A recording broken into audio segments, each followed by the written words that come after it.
이제 거의 연결이 안 될 뻔하다가 근데 이제 예배가 계속 되니까 이번 학기는 팔복의 말씀을 한번 쫙 훑는 것까지를 목사님 목표를 가지고 같이 예배 시간에 팔복의 말씀을 나누도록 할게요. 자, 목사님이 말씀을 띄워. 오호, 오호. 잠깐만. 오케이, 찾았어.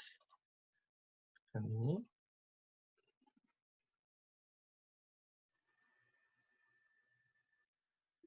오케이. 다 보이죠? 목사님이 대표로 읽을게요. 그래서 산상수 우리 그 팔복의 말씀 진행되는 동안에는 계속 전체 말씀을 읽을 거예요. 그날의 포인트 말씀 있지만 근데 이게 지금 화면이 오케이. 예수께서 무리를 보시고 산에 올라가 앉으시니 제자들이 나온지라 입을 열어 가르쳐 가라사대 심령이 가난한 자는 복이 있나니 천국이 저희 것이며 애통하는 자는 복이 있나니 저희가 위로를 받을 것이며 온유한 자는 복이 있나니 저희가 땅을 기업으로 받을 것이며 의에 줄이고 목마른 자는 복이 있나니 저희가 배부를 것이며 긍휼히 여기는 자는 복이 있나니 저희가 긍휼히 여김을 받을 것이며 마음이 청결한 자는 복이 있나니 저희가 하나님을 볼 것이며 화평케 하는 자는 복이 있나니 저희가 하나님의 아들이라 일컬음을 받을 것이며 의를 위하여 핍박을 받는 자는 복이 있나니 천국이 저희 것입니다. 그래서 오늘은 특별히 5장 6절 의에 줄이고 목마른 자의 복이라는 제목을 가지고 팔복의 말씀 시리즈 4번째 말씀을 나누도록 하겠어요. 그래서 의에 대한 목마름이라는 게 어떤 건가, 그리고 그것은 왜 복된 것인가에 대해서 이번 주 좀 나누고 다음 주에는 연결해서 조금 더 자세한 얘기를 나누게 될 것 같아요. 공유를 중지시키고 이렇게 목사님이 설교문을 좀 보면서 함께 나눌게요.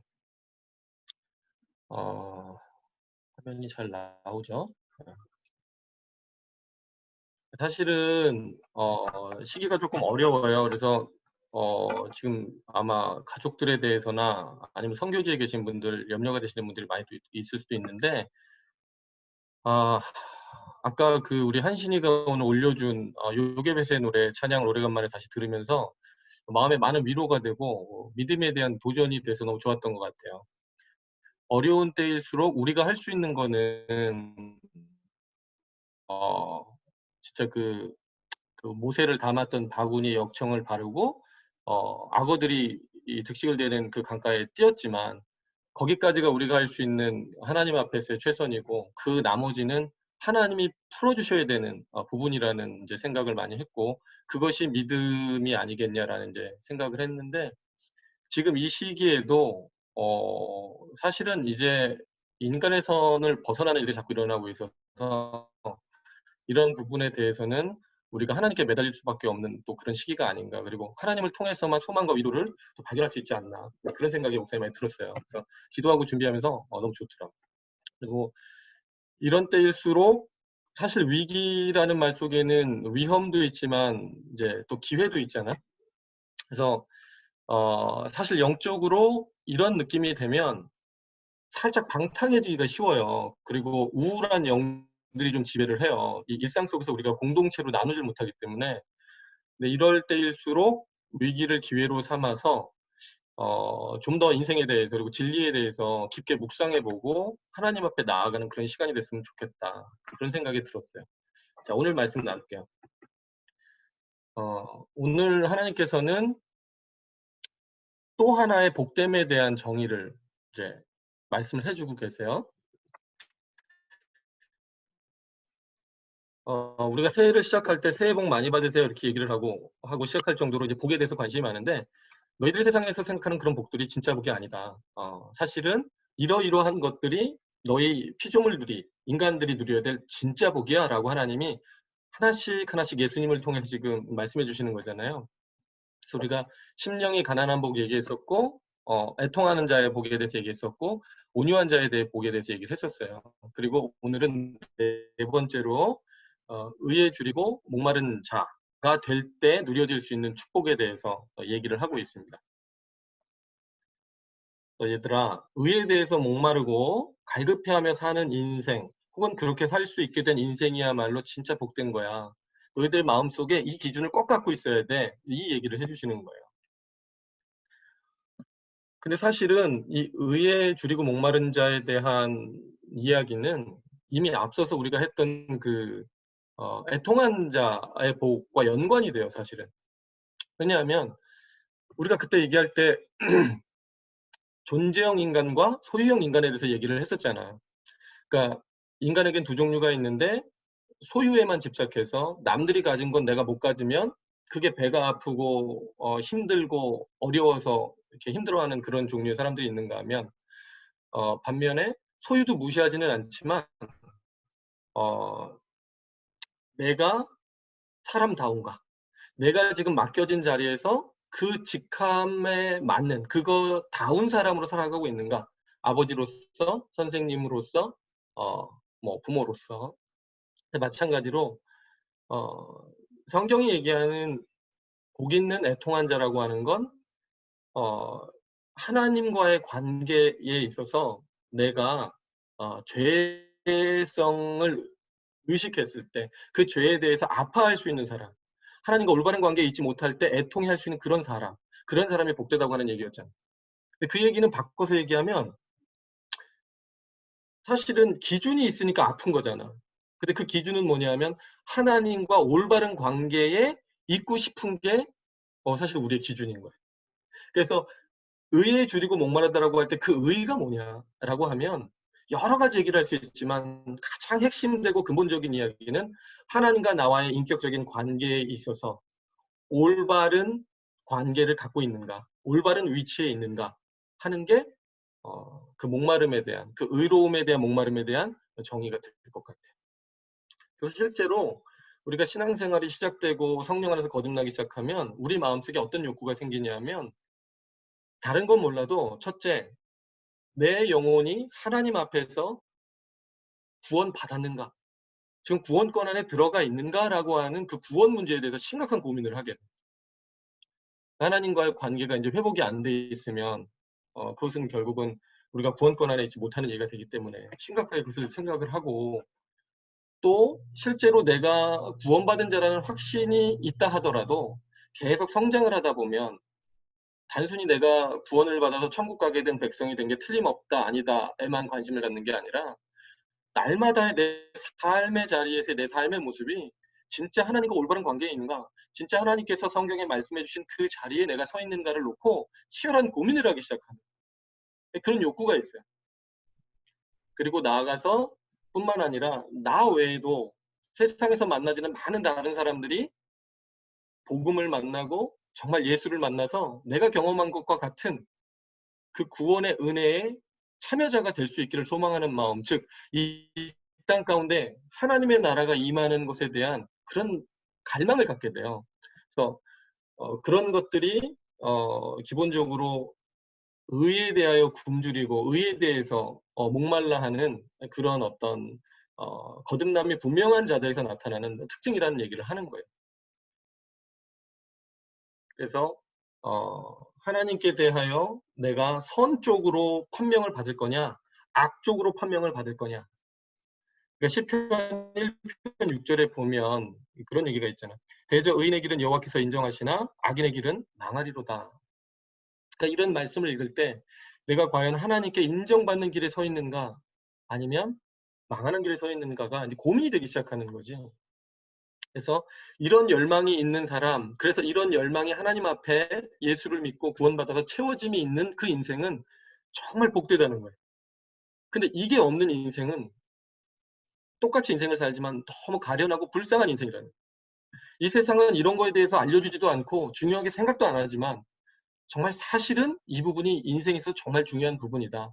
그 얘기를 해주시고 싶으신 것 같아요. 그렇다면 우리의 질문은 이거야. 두 번째로, 왜 예수님께서는 의에 대한, 그리고 즉 하나님과의 관계에 대한 갈급함과 열망에 있어서 그 자리가 채워짐을 받는 사람이 복된 거라고 얘기를 하시는 걸까? 왜 이 문제가 그렇게 중요한 문제일까? 어쩌면 당연한 얘기일 수 있지만 오늘은 그 당연한 얘기를 다시 한번 생각해보고 누군가에게 설명해 줄 수 있는 그런 말씀 나누기 좀 됐으면 좋겠어요. 바로 그 이유는 뭐냐 하면 하나님께서 우리를 창조하시고 이 땅에 두신 이유가 바로 그것 때문이라서 그래요. 그러니까 창조 목적과 관계가 있어서 그런 거예요.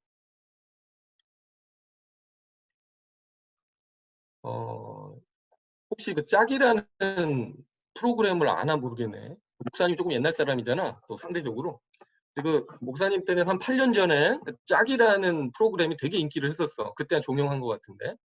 그래서 남자 여자 1호부터 7호, 1호부터 7호 이렇게 해가지고 아주 좋은 전원적인 장소에서 만나서 한 일주일 정도 합숙 훈련하면서 도시락 데이트도 하고 자기가 호감이 가는 사람들한테 자기 어필도 하고 그래서 뭐 1일 데이트 막 스테이크 쓰면서 1일 데이트도 하고 뭐 야영도 하고 밤새 서로들 장기자랑하면서 통나무집에서 막 이렇게 청춘 남녀가 아주 즐거운 시간을 보내기도 하고 아주 흥미롭게 봤던 그 프로그램이 있었어요.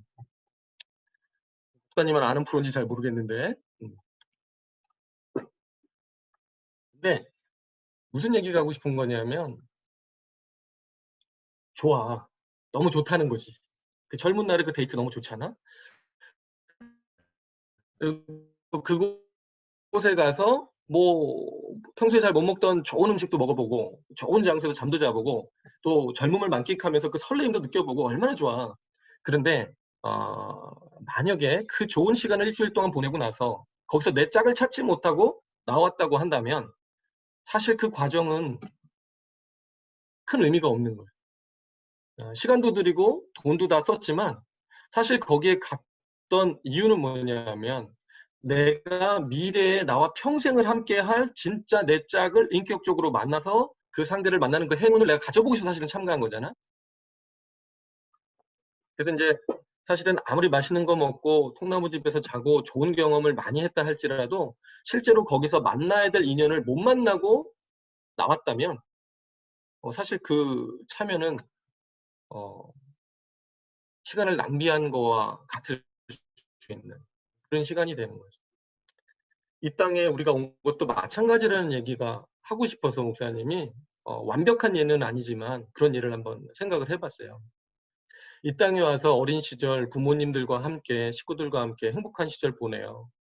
그러다가 20대가 되면 뭐 친구들하고 같이 공부도 하고 기숙사에서 낭만 그리고 남자친구 여자친구 만나서 어, 아주 로맨스를 즐기기도 하고 또 30대 40대에 성취와 아주 역동적인 활동을 통해서 자기를 증명하기도 하고 정말 즐거워요.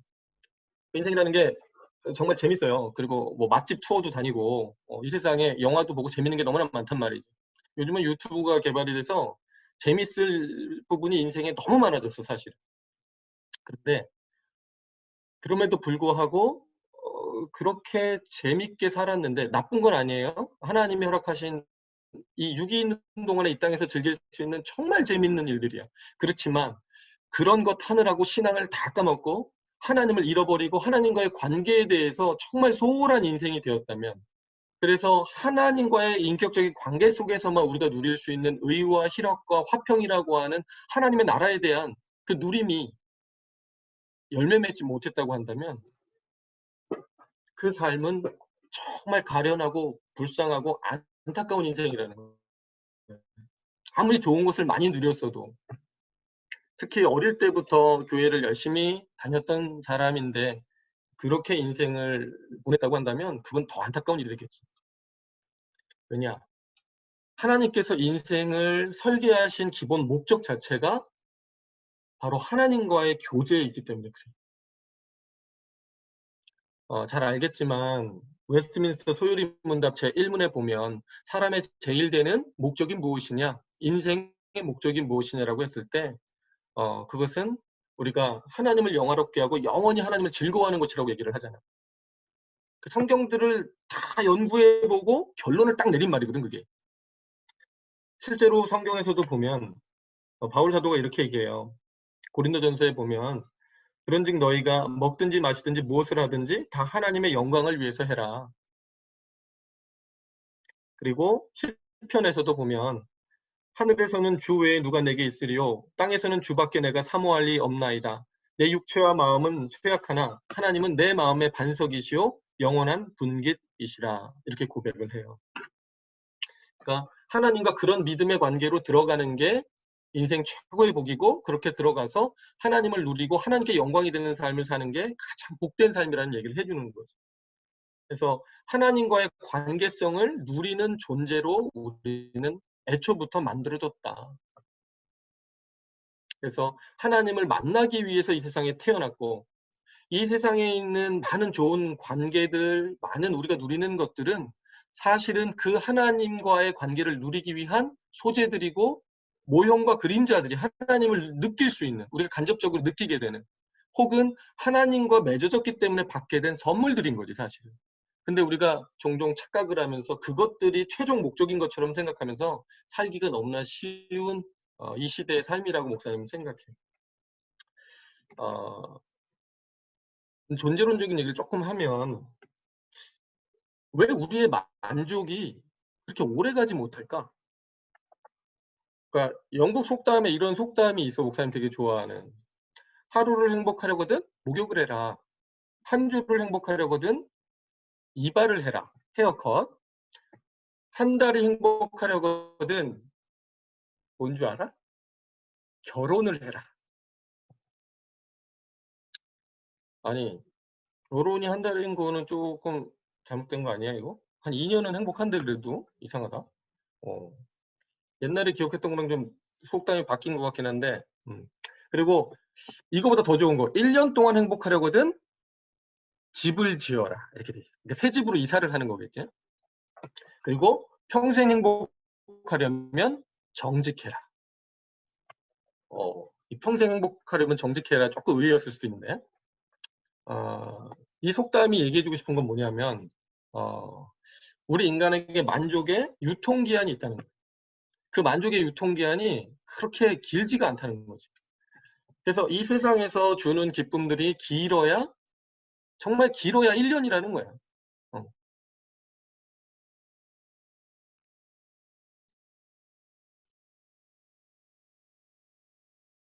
근데 왜 우리가 안 할까?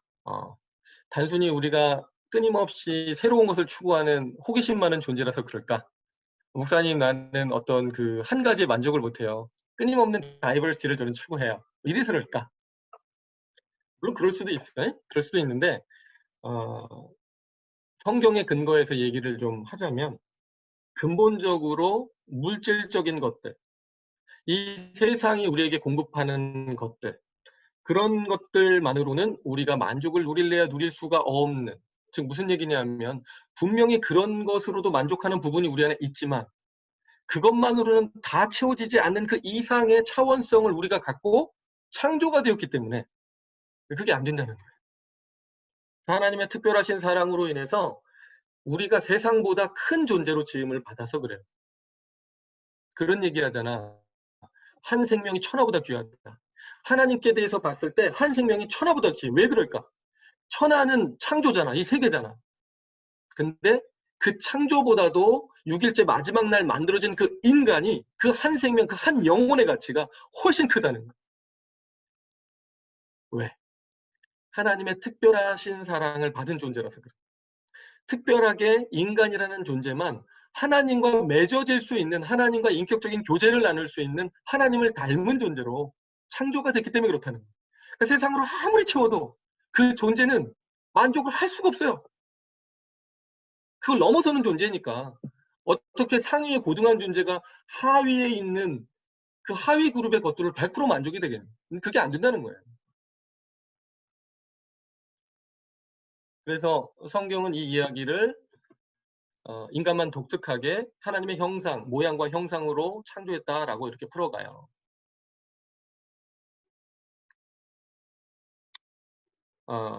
그래서 창세기 1장 27절에 보면 하나님이 자기 형상 곧 하나님의 형상대로 사람을 창조하시되 남자와 여자를 창조하시고, 이렇게 이 말씀을 하고 있어요. 신학자들마다 하나님의 형상이 정확하게 뭘 가르치는지에 대해서는 의견이 분분해요.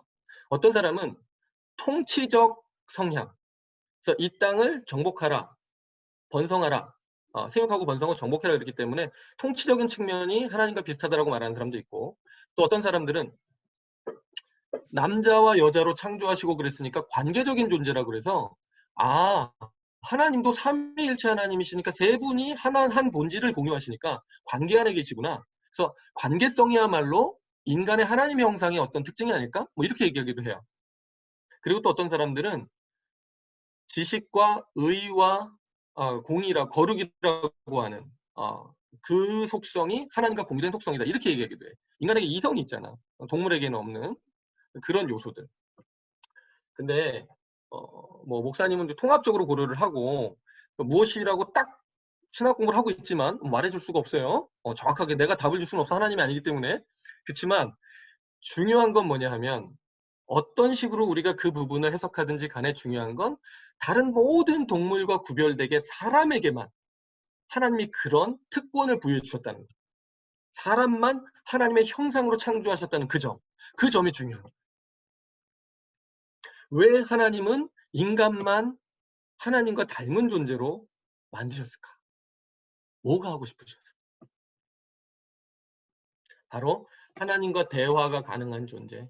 하나님과 생각을 공유하고 의견을 나누고 하나님과 인격적으로 무언가 판단을 하고 함께 정서를 나누고 소통이 될 수 있는 그런 존재로 하나님이 만드시기 위해서 그렇게 하신 거예요. 그러려면 기준이 같아야겠지. 무언가. 그리고 무언가 센서가 또 비슷한 부분이 있어야 되겠지. 어, 그렇게 친밀하시기 위해서 성경을 통해서 나는 너희들의 아버지야, 너희는 아들이야, 자녀야, 그리고 예수님은 신랑이야, 너희는 신부야. 그렇게까지 표현을 하세요. 그 인격적인 친밀함이 목적이라는 거에 대해서 분명히 얘기해 주시는 거예요. 부부관계까지 가면 그거는 거의 정말 서로 부끄러울 게 없는 관계인 거잖아. 정말 다 아는 관계인 거잖아. 하나님은 우리에게 그렇게까지 들어오시기를 바라시는 거지. 그래서 아까 그 속담 이야기를 다시 한번 생각해 보면 재밌는 게 있어. 왜 새집이 주는 기쁨이 1년까지인데 평생 기쁘려고 했을 때 정직함에 대해서 얘기를 했을까? 세상 사람도 그 정도는 안다는 거야. 우리가 정신적인 존재라는 거지. 도덕적인 존재라는 거지. 동물들에게 정직함이 중요할까? 동물들에게 옳고 그름, 정의의 문제가 중요할까? 동물들은 먹는 거 가지고는 싸워. 동물들은 자기 지위, 위치 때문에 싸워. 동물들은 짝짓기 때문에는 싸워. 근데 동물들은 옳고 그른 것 때문에 싸우진 않아. 근데 사람들은 동물성을 여전히 갖고 있기 때문에 우리도 먹는 것 때문에 싸워. 우리도 조금 좀 이제 좀 유치해지는 것 같긴 한데 우리도 자리 때문에 싸워. 그리고 우리도 짝짓기 때문에 싸워. 짝짓기라고 좀 그렇다 그지? 짝을 찾기 위해서 좀 경쟁을 하지. 근데 우리는 동물들과 다르게 다른 게 뭐냐면 우리는 옳고 그름 때문에 싸워. 우리는 도덕적인 것 때문에 싸워. 우리는 정직함 때문에 불쾌하기도 하고 남을 정죄하기도 해. 참 독특한 존재야. 왜 그럴까? 하나님이 인간에게만 도덕 법칙을 넣어주신 거야. 하나님이 인간에게만 자유의지라는 걸 선물해 주신 거야. 본능에 의해서 살지 않고. 그래서 우리 스스로가 선한 것과 악한 것을 구별할 수 있는 기준도 주셨고 그럴 능력도 주신 거고 위치도 주셨어요. 그래서 우리가 하나님의 생각, 하나님이 뜻으로 두신 율법에 표현되어 있는 그 뜻으로 두신 그런 것들에 동의해서 우리가 똑같이 선을 선택하면 우리 안에 기쁨이 오고 우리가 하나님의 반역해서 악을 선택하면 기쁘지 않을 수밖에 없는 그런 메커니즘을 이미 우리 안에 두신 거예요.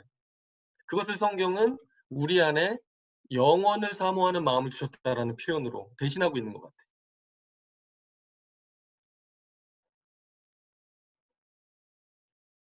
그래서 성경에 보면 하나님이 모든 것을 지으시되 때를 따라 아름답게 하셨고 또 사람에게 영원을 사모하는 마음을 주셨느니라.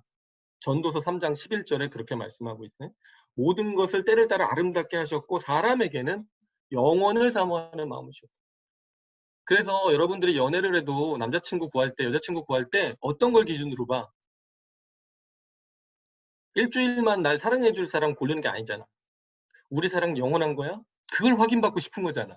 그치? 근데 실제로 우리 사랑 영원해? 영원하려면 믿음 안에 있으면 영원해. 하나님 안에 있는 사람 그래서 만나라는 거야. 예. 인간은 유효기간이 있어요. 아까 몇 년, 얼마나 서 영국 속담에? 영국 백성들 그 총계를 냈을 때 경험치가 그렇다는 거야. 한 달? 너무 조금 잡은 것 같아. 한 달은 아니야. 좀 더 길어요. 물론 뭐 이제 커플별로 좀 다르겠지. 단정할 수는 없겠지만. 그래서 이렇게 하나님을 닮은 영적인 차원의 존재로 세상이 감당할 수 없는 세상을 넘어서는 존재로 만들어졌으니 우리가 어떻게 물질적인 것들, 그냥 세상이 제공하는 것들에 전부를 걸었을 때 만족할 수가 있겠어. 그래서 유효기간이 얼마 못 가는 거야. 그리고 끊임없이 영원한 거, 계속되는 거, 죽지 않고도 계속될 수는 없던 걸 우리는 갈망하게 돼 있고 그 자리가 있는데 그 자리가 하나님이 두신 마음의 자리입니다. 하나님과 만나지기 위해서. 하나님이 아니면 이게 손바닥이 맞아서 그게 딱 충족이 돼야 되는데 하나님이 안 계시면 그게 만나지지가 않는 거지. 예수님께서는 오늘 우리가 그 자리로 회복이 돼야 된다는 이제 얘기를 사실 해주시고 계신 거예요. 목사님이 커피를 그렇게까지 좋아하진 않는데 가끔 커피를 마실 때가 있어. 그래서 이제 우리 스튜던트 센터에 우리 저기 세미나리 건물에 가면 그 커피 기계가 있거든. 그래서 큰맘 먹고 잘 안 가는데 한번 갔어. 커피를 한번 마셔보려고. 갔더니 써 있는 거야. 뭐라고? 고장. 고장이라고 써 있어. 근데 그 옆에 빨간 레바가 있는데 뜨거운 물은 사용이 가능해. 그래서 목사님이 뭐 했는 줄 알아? 조금 시간이 지난 다음에 사발면 갖고 가서 그 뜨거운 물 받아가지고 사발면 먹었어. 얼마나 커피 기계한테 고마웠는지 몰라. 근데 얘들아, 물론 목사님은 고마웠지만 커피 기계 자존심에 기스가 갔을까 안 갔을까? 응? 커피 기계는 커피를 제공해야 자기 삶의 의미를 찾잖아. 그치? 근데 커피가 커피를 제공하지 못하고 사발면 국물을 제공했을 때 오는 그 허탈감. 알았어. 뭐 목사님만 이렇게 좀 더 이렇게 그런 것 같아. 좀 너무 유치하냐? 아니야? 알았어. 근데 중요한 얘기는 이거야. 우리가 영적으로 하나님과의 관계에서 채워지지 못한 상태로 인생을 산다면 다른 거 다 누려도 그거는 고장난 커피 기계 같은 인생이라는 거야. 그냥 사발면만 끓여 주는 거야. 이 세상에 자기는 커피를 공급하러 왔는데. 그래서 왜 예수님께서 오늘 우리에게 의에 줄이고 목마른 자에 대한 그 축복에 대한 그것이 왜 그렇게 복된 건지에서 얘기해 주실 때 그것은 기본적으로 창조 목적을 실현하는 일이기 때문에 그렇고 우리가 우리답게 우리다운 자리를 우리의 정체성을 찾고 살아가는 자리라서 그런 것이지. 말씀을 정리할게요. 한 15년 정도 지났는데 목사님이 일본에서 유학을 하던 시절에 한참 핫하게 뜨고 있던 예능 아이템이 있었어요. 그게 뭐냐면 연예인들 집을 공개해서 구경시켜 주는 거예요. 지금이야 한국에서도 유튜브를 통해서 뭐 그런 거 많이 하는데 미국은 잘 모르겠다. 미국 TV를 잘 안 봐서. 근데 그 당시만 해도 목사님에게는 문화 충격이었어요. 연예인 중에서 재산 순위 1위에서 10위 정도 사이에 있는 연예인들만 선정을 해서 매주 누가 더 멋진 집에 사는지를 이제 보여주는 거야. 보면 어마무시해. 엄청난 벽걸이 대형 스크린이 있는 대형 TV. 그리고 뭐 의상실이 몇 개가 있고 막 화장실이 몇 개가 있고 장롱들이 으리으리하고 엄청나더라고. 근데 보면서 처음에는 감탄을 해. 와, 정말 대단하다. 야, 사람이 노력해서 모아가지고 저 정도 되는 집에서 살 수 있단 말이야? 막 이렇게 감동을 하기도 해.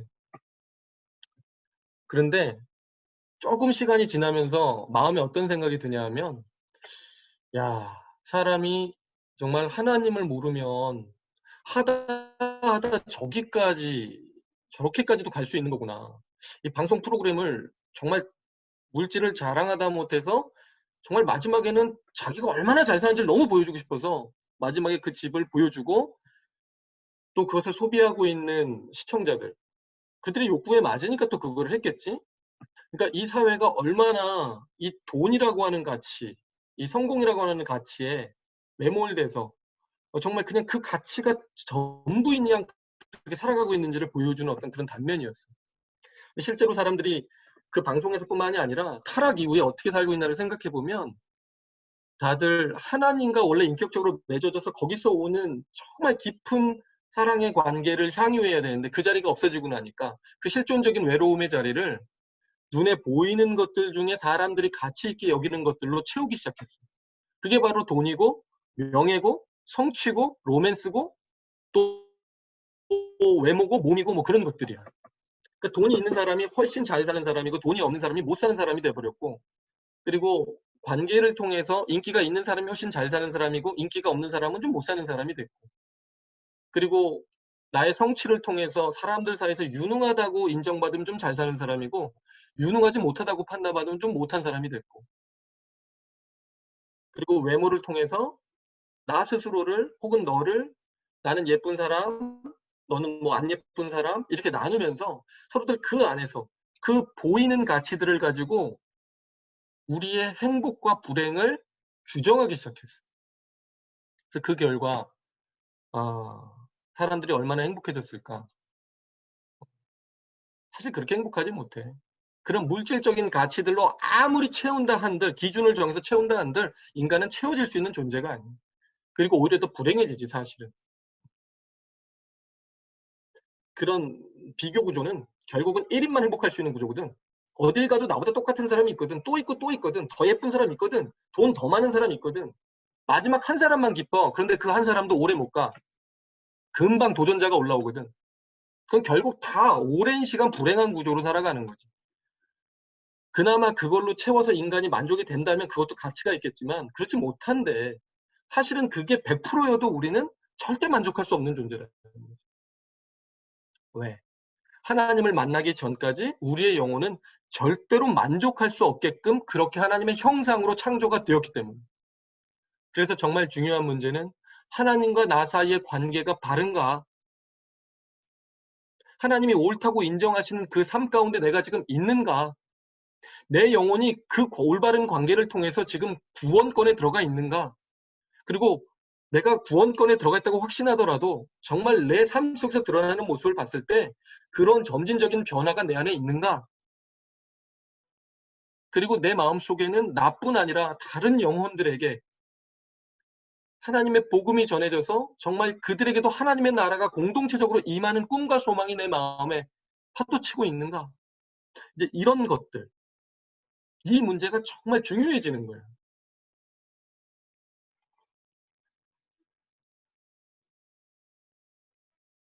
그래서 예수님께서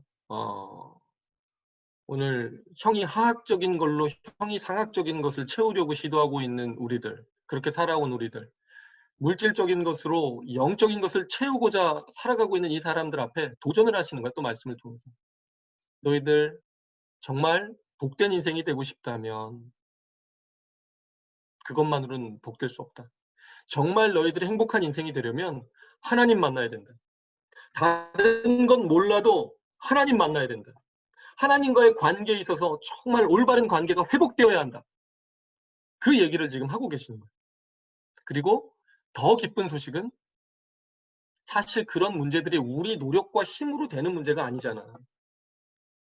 근데 내가 지금 어떤 상태에 있든 내가 지금 좀 다른 사람보다 하나님과 좋은 관계에 있든 좀 덜 좋은 관계에 있든 내 안에 의에 대한 갈구와 추구가 좀 더 강하든 다른 사람보다 좀 덜 하든 상관없이 그런 것은 그렇게 중요하지 않아 사실은. 정말 하나님께서 구원의 계획권 안에 여러분과 이 목사님을 두었다면 이미 우리 안에서 성령을 통해서 착한 일을 시작하신 그분, 우리가 예수 그리스도를 나의 주인으로 영접하던 그날 이후로부터 그 프로젝트는 이미 시작이 된 거예요. 그리고 그분의 성실이 이루실 거고 우리가 이루는 게 아니라 그분이 이루어 가시는 거예요. 우리가 해야 되는 일은 그것을 소망하고 인격이 있는 거니까 우리도. "아 그럼 해 보세요. 하나님 버틸 테니까 한번 해 보세요." 이건 아니야. 그건 인격적인 관계는 아닌 거야. 하나님이 그것이 좋은 거라고 말씀해 주셨고 그렇게 창조했다고 말씀하실 때는 우리도 거기에 동의해서 "네 하나님 제가 지금은 좀 완전히 그 기쁨을 누리진 못하는 것 같아요. 하지만 하나님 한번 제가 가 볼게요. 그게 좋은 거 저도 알아요. 근데 저도 가 볼게요." 그리고 하나님께 기도하고 말씀에 대하여 순종해 보려고 노력하고 거기까지는 우리의 책임 분담. 그러나 그 나머지 이상의 일들에 대해서는 하나님이 직접 이루어 주실 것이다. 아까 그 요게벳의 노래가 그래서 감동이 더 컸어요. 바구니 만들고 모세를 넣고 역청으로 바르고 강물에 띄우는 것까지는 정말 그것이 생명을 살리는 일이 될지 안 될지 사실 모르지만 객관적으로는 모르지만 믿음 안에서 주관적으로는 우리는 그것을 확신하고 그것을 믿음이라고 부르는데 하나님께 그 이후는 맡기는 거예요.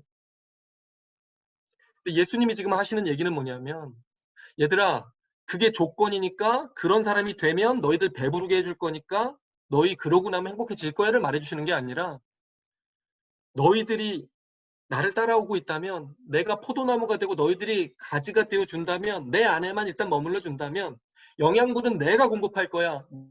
내가 너희들을 만들어 갈 거야. 그렇게 만들어서 너희들이 의에 줄이고 목마른 자들이 되어가고 어제보다는 오늘 더.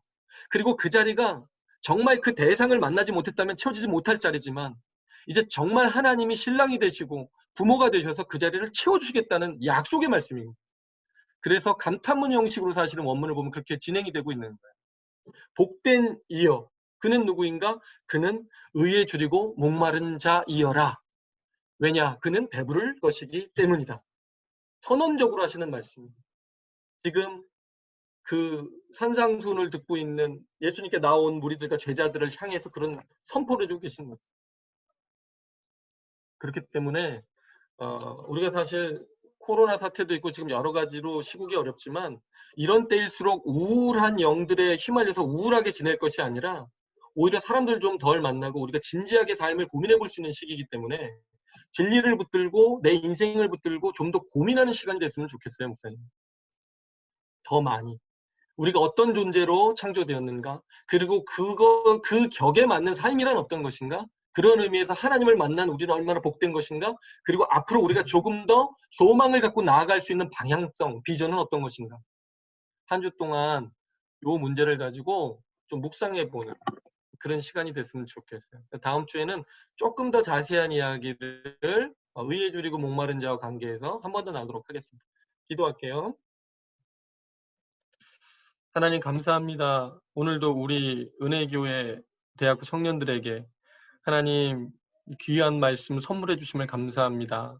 어쩌면 이미 당연한 말씀이고 너무나 당연히 알고 있어야 되는 말씀이지만 하나님 저희가 이 말씀을 잘 몰라서 잘 깨닫지 못해서 그 가치를 몰라서 어, 의에 줄이고 굶주린 그 복이 무엇인지를 잘 모르고 이 세상에서 살아가는 동안에 정말 추구해야 할 하나님과의 올바른 관계 외에 다른 것들을 우상 숭배하며 살아가고 있었습니다.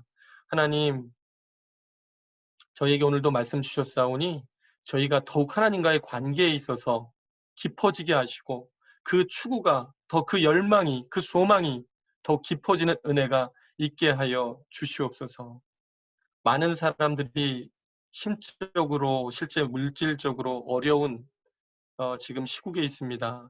하나님 한 사람 한 사람 하나님께서 돌아봐 주시고 우리가 중보 기도하고 하나님께 기도를 올려드릴 때에 그 어려운 상황들에 있는 생명들이 위로를 얻고 이 시대에 정말 하나님으로 인하여 더욱 우리가 하나님의 은혜를 맛보고 하나님의 구원의 손길을 체험할 수 있는 그러한 시기가 될 수 있도록 하나님 은혜 베풀어 주시옵소서. 한 주간 받은 바 말씀 묵상하며 갈 때에 더욱 우리에게 지혜의 영을 더하셔서 말씀 가운데 깊어지는 은혜가 있게 하여 주시옵소서. 감사드리며 예수님의 이름으로 기도했습니다. 아멘.